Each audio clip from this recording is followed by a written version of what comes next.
menanggapinya gimana? Sebenarnya gini loh, aku ngucapin selamat, terus udah gitu wah keren Dede Lesti, nah, kasih kado 500 juta kan. Kalau aku pasti aku beli, kalau aku mah aku beliin sembako kayak gitu, tapi di bawahnya aku ngasih ucapan langgeng terus ya Dede kayak gitu. Jadi sebenarnya nggak ada sama sekali untuk menyindir, untuk ngatain atau apa, nggak ada niatan ke situ, nggak ada. Cuma aku kan lagi jual rumah kan masih belum laku nih, maksud aku andaikan aku punya uang seperti itu, aku pasti akan memberikan kepada orang yang lebih berguna kayak gitu. Dan ternyata masih banyak juga orang-orang yang di luar sana yang berharta lah gitu. Itu sih nggak ada tujuan yang seperti itu. Nah kalau misalnya Instagram maksudnya story aku sama story yang sebelumnya itu disatu-satuin, itu nggak jelas banget. Itu sama sekali menurut aku kalau kayak gitu ya, kayak semacam mengadu domba sih. Karena itu story yang aku buat itu, kata-kata yang aku buat itu nggak ditujukan buat Lesti atau Bilar, nggak ada sama sekali kalau story-story yang lain gitu loh. Tapi munculnya pemberitaan ini sempat mengganggu nggak sih? Atau khawatir gitu hubungannya dengan? Ya iyalah, aku kan gak ada masalah sama Dede Lesti ya, sama Lesti yang gak ada masalah, sama Bilar gak ada masalah. Aku gak mau bermasalah, apalagi Lesti kan dari kalangan sama-sama penyanyi dangdut kan kayak gitu. Jadi aku gak mau ada masalah dengan siapapun seperti itu. Dan yang menurut aku membuat aku nggak nyaman itu pasukannya mereka itu yang ngata-ngatain aku tuh sedemikian rupa, seakan-akan aku nih hina banget gitu di mata mereka kayak gitu. Padahal kalau dibilang ya masa-masa Lesti dan Bilar itu aku udah laluin, jadi bukannya masa aku lah kayak gitu. Jadi nggak ada kayak menyindir gitu ya Kak? Enggak sama sekali, demi Allah, mau disumpah apapun aku berani, nggak ada. Untuk apa nyindir-nyindir kayak gitu, nggak ada sama sekali. Maksudnya kalau aku punya uang 500 juta aku akan belikan sembako, itu kan kalau aku. Nah kalau soal Lesti membelikan Bilar motor atau pesawat sekalipun, itu urusan Lesti. Kan kita punya hak masing-masing. Ini kan kalau aku. Nah kalau Lesti ya urusan Lesti, nggak masalah buat aku, nggak, bukannya problem buat diri aku. Orang mencermati perkataan itu dengan benar ya Kak? Iya. Jadi mereka tuh menyikapi perkataan itu langsung kayak semacam punya pemikiran sendiri, padahal harusnya dicermati. Kalau aku, bahasanya kalau aku uang 500 juta aku akan belikan sembako, itu kan kalau aku. Nggak mungkin aku maksain orang lain untuk berbuat seperti aku kan, enggak. Ini hina, aku dihina, ampun, Masya Allah. Seperti apa? Katanya ya banyak lah, pokoknya hinaan-hinaan yang lihat aja sendiri di komen-komen itu. Ada tuh di salah satu itu aku tuh komennya banyak banget. Nah Kak Anissa sendiri menanggapi nggak sih dengan haters gitu, sikap si fansnya Dede ini?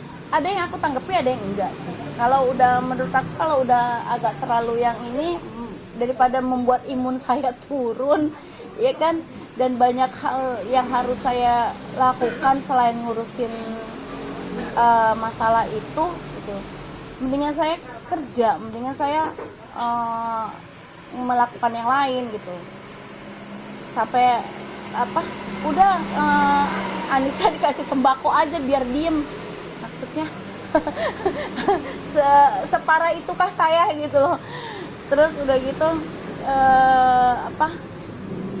pokoknya kata-kata yang nggak pantas seharusnya, karena sepi job tuh katanya, jadi cari sensasi apalah. Kalau masalah sepi job sih bukan cuma saya ya kan, semua pun merasakan gitu. Untuk hal seperti ini karena pandemi ini bukan cuma artis yang nggak bisa nyanyi, nggak bisa manggung karena memang nggak bisa ada acara. Pedagang pun yang lagi dagang pun diobrak-abrik kan gitu. Jadi jangan langsung diarahkan ke seakan-akan saya hina banget, saya nggak punya banget. Walaupun saya nggak punya, walaupun saya sepi job, walaupun saya nggak nyanyi, tapi saya masih bisa lah berbuat baik buat orang lain kayak gitu. Berlebihan banget, menurut aku berlebihan. Kalau kayak gitu sangat berlebihan menurut aku sih. Tapi ada yang paling menyakiti nggak sih? Artinya sampai niat untuk buat sebuah jalur hukum gitu. Banyak sih yang nyaranin kayak gitu, cuma aku pikir nggak usah lah buang-buang waktu ke jalur hukum, ngapain gitu loh. Toh lebih baik aku masak. Aku kan lagi sekarang bantu orang-orang yang memang lagi isoman kayak gitu. Aku lagi bantu orang yang isoman untuk wilayah terdekat rumah aku dan base camp untuk bisa kita bagi-bagi, maksudnya memenuhi kebutuhan makan mereka, gizi mereka, udah itu lebih penting buat saya gitu loh. Jadi saya sekarang lagi konsentrasi bikin dapur umum buat orang-orang yang isoman, itu lebih penting buat saya. Ini kan mengganggu juga, artinya buat pembelajaran terutama. Jadi jangan terlalu negatif terus. Mengganggu sih pasti ya, sangat mengganggu. Tapi ya udahlah, aku nggak mau terlalu dipikirin terlalu ini banget, karena kalau misalnya aku lihat ada kata-kata yang udah menyakitkan, aku mendingan lewatin aja. Jadi nggak aku baca full gitu. Tapi ini kan tujuannya benar ya, artinya kan lebih baik uang dengan sebesar itu dipergunakan untuk yang boleh dibilang bermanfaat lah. Tapi itu kan hak dia, itu kan dia terserah dengan apa yang mau dia lakukan. Kalau yang aku bilang itu kan untuk diri aku, jadi aku juga nggak bisa memaksakan Lesti untuk menjadi seperti aku, enggak gitu loh. Sudah ada komunikasi kan Dengan ke Lesti ini? enggak. Kan beritanya sempat rame dan cerita para netizen fansnya gitu. Enggak, karena aku pikir juga nggak penting sih. Maksudnya menanggapi hal-hal yang seperti itu, ya udahlah, biarin aja gitu. Suatu saat juga ketemu, lagian juga Lesti sama Bilar ini juga santai, karena Lesti sama Bilar pasti cerdas, pasti tahu isi dari kata-kata aku kayak gitu loh. Menurut Ramisa, fans yang berlebihan itu gimana sih? Ya fanatik sih boleh aja gitu, tapi ya nggak harus terus langsung dia punya artis yang paling the best, yang paling baik, sementara orang lain itu nggak bernilai di mata dia, ya nggak begitu juga gitu. Jadi harus cerdas lah, smart lah sebagai penggemar atau sebagai fans, juga harus jaga nama baik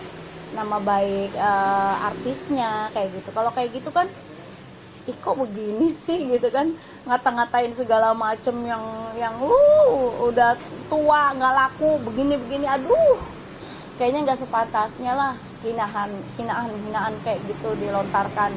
Apalagi saya kan udah bukan cuma dewasa, saya ini udah tua gitu. Saya merasa saya ini udah senior lah di bidang dangdut atau di bidang seni. Saya lebih dulu terjun asam garamnya saya 2003 saya bersama Inul, udah di puncak karir saya. Jadi hal-hal seperti itu saya udah laluin sebelum mereka. Ini kan fansnya Lesti dan Bilar kebanyakan ABG nih. Iya. Nah, menanggapinya seperti apa sih? Nah makanya aku setelah aku cermati gitu kata-kata mereka segala macam, dan aku berpikiran, oh ya mungkin mereka belum dewasa, mungkin mereka masih anak-anak, jadi mereka butuh pelajaran untuk bisa mengerti apa yang dimaksud dengan mencermati sebuah kata, sebuah omongan kayak gitu. Jadi kalau mereka kan telan mentah-mentah, jadi dan akun gosip di sosmed juga itu ngeselin juga sih. Karena apa? Karena dia tuh merangkai kata-katanya seakan-akan saya yang ngatain gitu, padahal sama sekali enggak. Kak, mungkin sedikit update soal rumahnya gitu, saat ini udah seperti apa?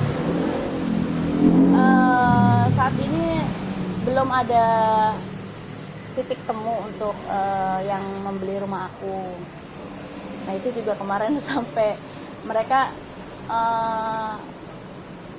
nggak usah menghina, nggak usah ngejelekin Leslar. Bukan cuma rumah lu juga bisa dibeli. Ya Allah Akbar. Sampai sebegitunya nggak ada yang bisa beli saya, nggak ada yang bisa beli harga diri saya gitu. Ya sampai saat ini sih belum ada pencerahan, makanya aku juga bingung mesti bagaimana lagi aku melakukan untuk bisa mendapatkan uang untuk bisa bantu orang sih. Tapi apa sih yang melandasi Kak Anissa gitu mencetuskan ide melelang rumahku? Aku sih udah terbiasa kayak gini. Aku kemarin juga sempat jual mobil juga untuk beli perahu karet, bantu orang yang kebanjiran kayak gitu sih udah biasa buat aku gitu. Dan kalau rumah mungkin karena memang butuh duitnya lebih banyak gitu. Kalau mobil kan paling, kalau mobil misalnya saya jual mobil harga 200-300 juta itu paling juga seminggu, mungkin 2 minggu udah habis sih. Nah kalau yang tadi dapur sosialnya tuh gimana tuh Kak? Iya, aku pengen bikin dapur umum tapi khusus buat orang isoman. Jadi mereka kan kadang ada yang katanya di kosan nggak bisa keluar kayak gitu kan, banyak DM ke saya kan. Nah itu saya pengen mencoba untuk membantu mereka untuk mengirimkan makanan. Tapi saya tidak bisa sehari 3 kali, sehari 2 kali karena keterbatasan armada, istilahnya keterbatasan orang yang mau terjun langsung turun ke orang yang kena COVID itu sangat susah karena mereka pada takut kan. Kecuali saya, adik saya, keluarga saya gitu.